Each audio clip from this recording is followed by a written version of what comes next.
The absolute queen and the star of the show in the sewing room, the sewing machine. And these are its parts. Well, don't be afraid, it's a lot, I know, but we're going to see it little by little.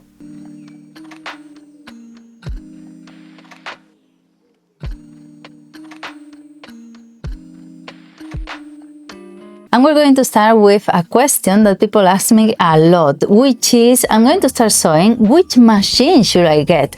So this one is a Singer Serenade 2250. It's a very simple machine. It was really cheap, 90 something euros, and I got it at Lidl's 10 years ago.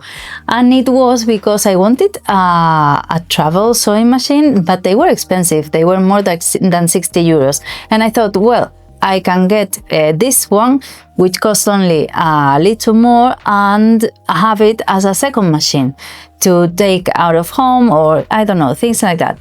So I got it and it works just fine. So don't spend a whole bunch of money in something you're not really sure you're going to use and you don't know if it's going to be worth getting.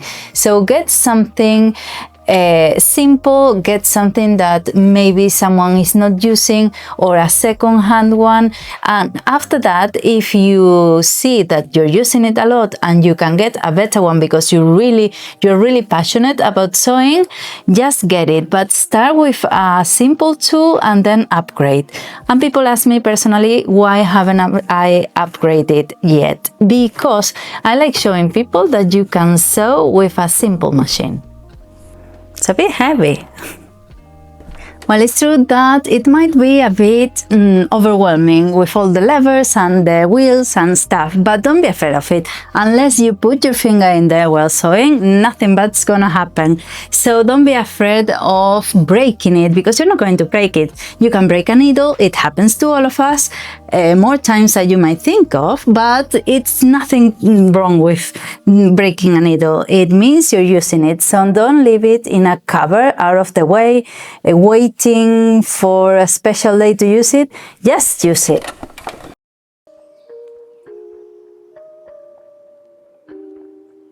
On the right side, we have the plug and the wheel that allows you to move the needle manually, which is really helpful when you finish sewing, because sometimes the machine gets stuck, and it's not stuck, it's just simply that the thread hasn't finished going around the loop, so you need to just move it a little so you can get the fabric out of it.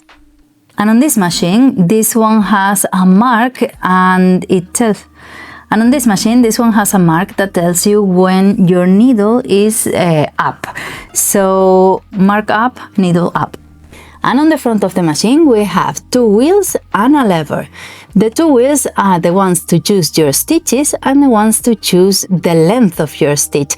In some machines, in many machines, more advanced than this one, you have a width as well. The reverse stitch lever, which makes your machine sew backwards, which is really useful when you start and finish your seam, so it doesn't open. When you sew by hand, you make a knot, but you cannot do that with the machine. But you can do that, and that way you... Then you have your thread up here, the tension one, which is really important, the tension of the thread. What tension and length to use? It depends on the fabric and on the project. So, for example, I usually sew in a tension 4 and just move it when I need to, depending on the fabric. And the same with the length. I go to a longer length because I like it. If the fabric is thinner, you need a shorter stitch, so it depends. But the best thing is to try a little piece of fabric before you start sewing. Then down here you have your needle, your presser foot, and then your plate with the little dents that help the fabric advance. And then down here, surprise, there's more stuff, which is where you put your bobbin. You need two threads in the sewing machine, the top and the bottom one, so they connect and sew your fabric, and this is where the other one goes. And on the back of the sewing machine, we have two levers, a big one and a smaller one. The big one is to lift the presser foot. When you sew, you have to press your fabric so it's able to sew and to advance with the sewing machine. And when you stop sewing, you lift it so you can get it out. And then if you need another presser foot, you need to take it out with this one, which really quickly releases it to change it for another presser foot. And this little hook here is a razor to cut your threads with. And then here we have the screw that holds the needle. Just by turning it, you can get rid of your needle and change it to a different one. And then this is the presser foot that you can change depending on the usage. Threading the sewing machine, we're going to start by threading the bobbin first, which is the one that goes down here. Why, you may ask? Because if we're going to sew the same color, we need to thread it first before we thread the machine with the cotton. There are different kinds of bobbins. You can have plastic or metal ones, and what you're going to do is to put your thread through the hole it has. The metal ones have loads, and then place it where they tell you to. And in this machine, for example, they tell you that the bobbin needs to come this way.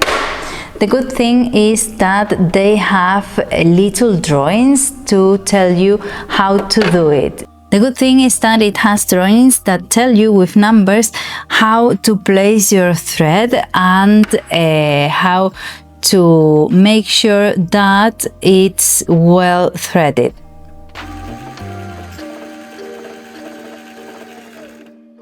And now your bobbin is threaded, we need to place it where it goes, which is down here. So we're going to just get the shuttle out by pulling the lever and then placing the bobbin not clockwise, the other way around. Which way should you do it? You have a look at your sewing machine instructions, just in case. Some sewing machines have the bobbin up here next to the plate, so I guess it depends. In this case, it's this way. And then we're going to pull the thread through this hole. And it needs to be the right tension. The same as the machine, the bobbin has a tension as well, which is here on this screw.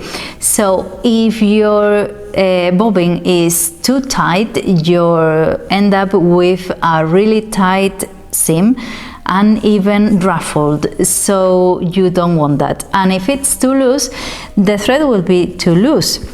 So you need that your bobbin is strong enough to hold the thread, but loose enough so if you just hold it and pull it, it'll go like a yo-yo, a little bit down. If it's too loose, it'll go all the way down, and that's not good. So just check that, which is really important. And with the screw the sewing machine brings, you can fix it real quick. And now we're going to put it back the way we found it, which is with this bit up. So it has a hole, it has room for it, so we're just going to place it in there and then push.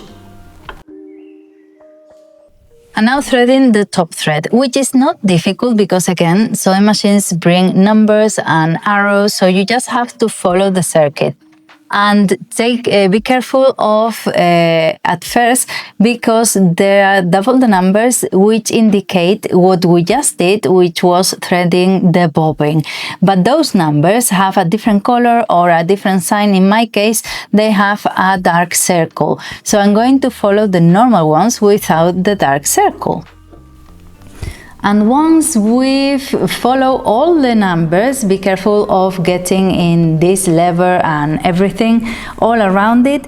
We're going to just get to the needle, and when you get there, there's a little one. The thread needs to go in, and then it's just threading the needle, in this case backwards. In other cases it's to the side. It depends on the machine again.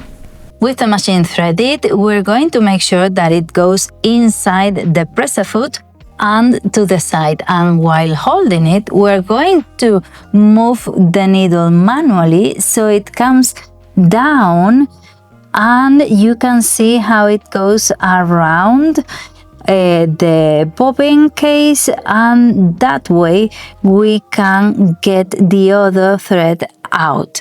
And then once the two of them are together, we can lift them here on the side or to the back. And one thing people ask me is why my machine unthreads so much and starts sewing without any thread. And it is because you're not leaving enough thread. It might look like a waste to leave all this thread because you're going to cut it anyways. But if you don't, when the machine starts and it pulls from your thread, it's going to end up inside the machine and you're going to sew with nothing. So leave a bit of thread. How to maintain and take care of your sewing machine? Well, the sewing machine gets dirty because when you're sewing, all the lint from the thread and from the fabrics go inside and it gets really messy. So it starts making noises and rattles and not sewing as well. You realize when it's sewing well, when it's clean. Hear me out. So these bits come off and in the inside of the bobbin case as well, so you can clean it, and even the plate comes out as well. So it's really important to... It's flickering, isn't it? Yeah.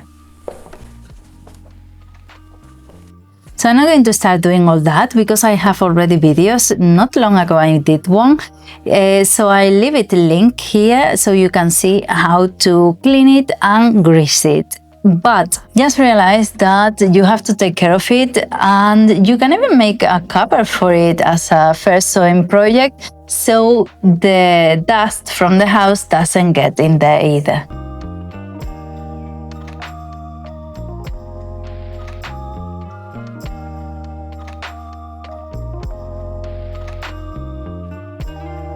It's true that there's a lot going on, but once you start thinking of what is what and what it is for, it's more or less overwhelming. So just start. You'll be proud of yourself of doing it, and you just need an old t-shirt or an old piece of bedding spread, something to throw in there and start figuring out what everything is for, and just making it part of a routine so you get close to it. So just start, and as long as you don't put your finger under there, and as long as you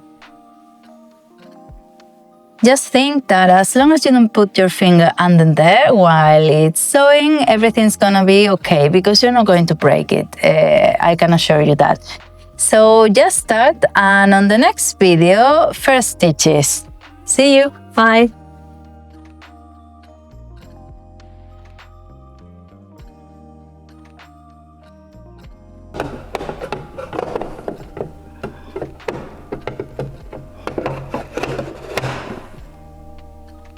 Pesa, eh? If I take too long to say all of this, my shoulder's gonna fall off.